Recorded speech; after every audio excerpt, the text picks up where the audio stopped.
Hello, everybody. So I'd like to start by saying thank you so much for everybody who watched my video on the 2488.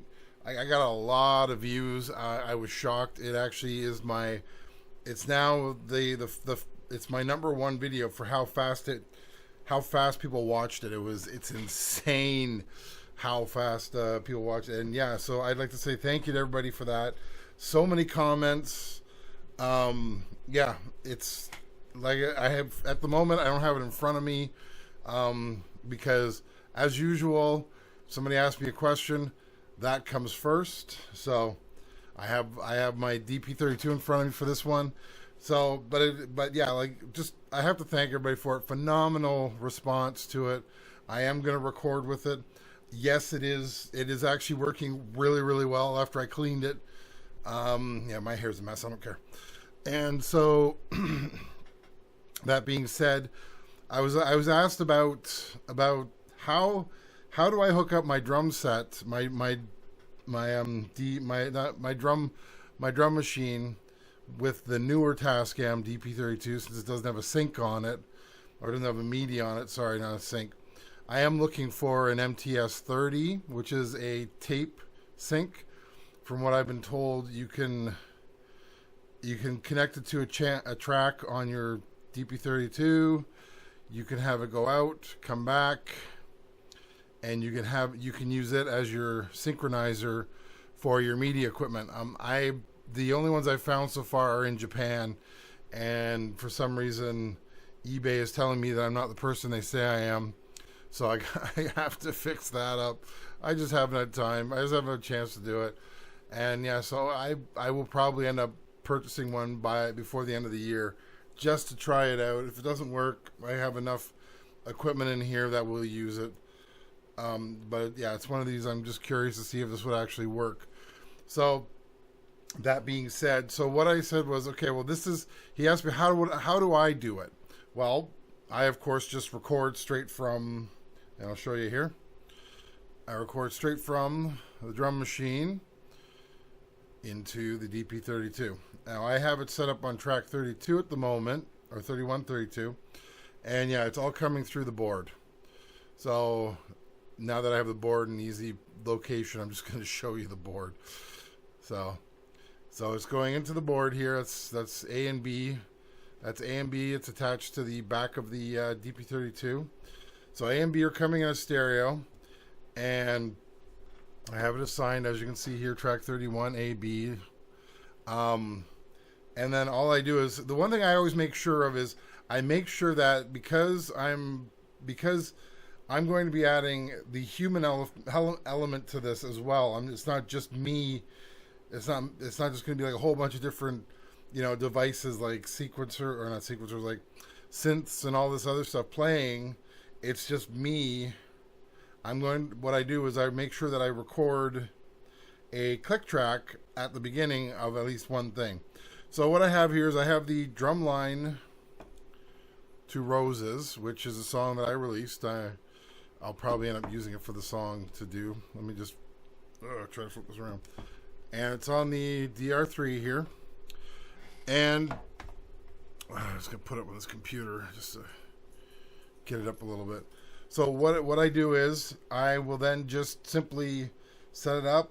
I'll press record, and because I have the beginning, so as you can hear, I'll play it for you. You'll hear it circle, click, click, click. You'll hear 1, 2, 3, well, a click of 1, 2, 3, and then the song starts. So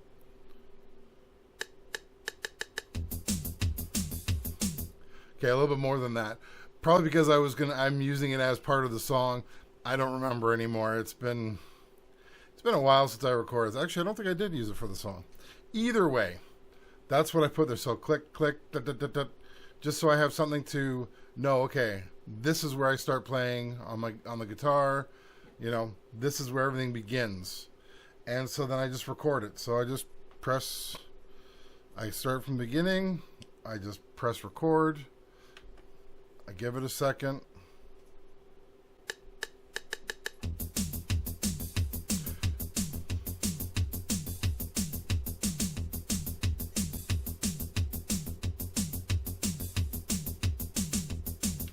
All right, I'm gonna stop it there. I just wanted to show you that.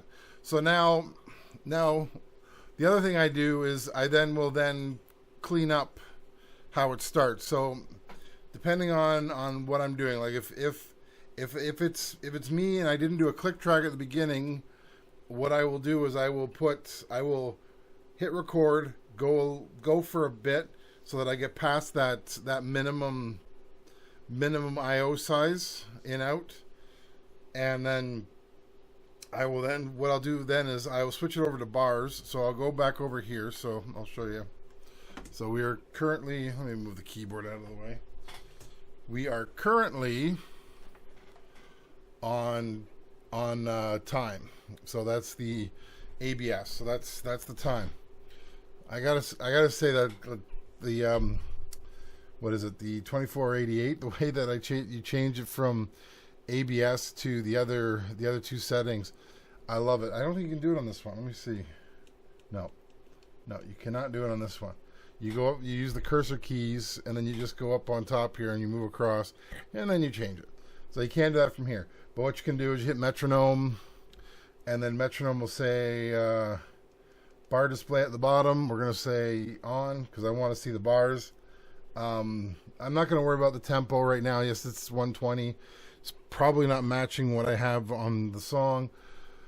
Not a big deal, but if I were to actually care, like if I were to actually do this as a recording, then I would then change the tempo to match what the tempo of the song is. That way, when I do what I'm about to do, will work better. So go back to home, and so now you can see we're in bar 9. So go back to the beginning.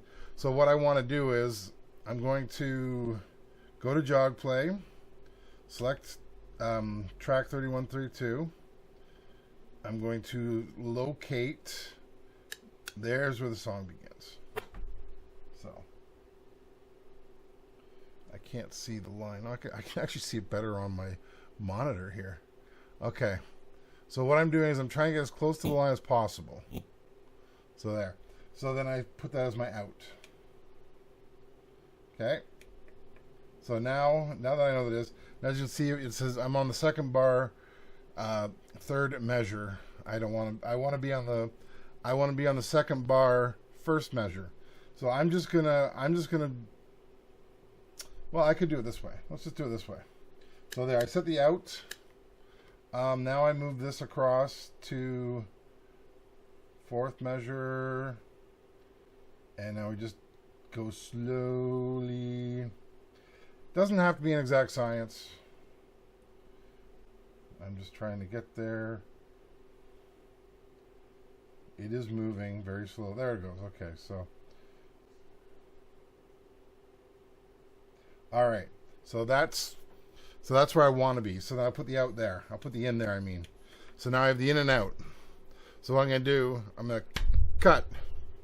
So now I go track edit. And I will silence. No, I will cut. Silence will just make it. We'll just leave it, but there's nothing there. So I'm just going to cut it.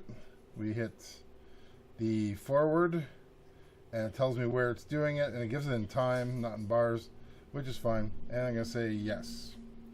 So now, if I go back to jog play, you can see it starts right on. So as soon as it switches over, so now if I play it from the beginning, 1, 2, 3, 4. Now as you can see, yes, it doesn't match up because I didn't bother to check what I had as the tempo on the song. But so what that allows me to do is if I'm sitting here and I got my guitar and I'm ready to play, I can hit play or I can hit record, and then I can go, okay, 1, 2, 3, 4, then I'm in the song. I can make it longer. I can say, okay, well, you know what? I need it to be like 2 bars. So then I have it going 1, 2, 3, 4, 1, 2, 3, 4, and then down, la la la la la la. So there's many different ways of doing it. But what this allows you to do is it's another way to say, okay, I don't have a cue in click I'm just going to start. And then if you want, you can put the metronome on as well so you can hear it. So when you hit play, it goes ding, ding, ding, ding, ding, ding, ding, ding. And then you pick it from there. So that's the other reason to do this.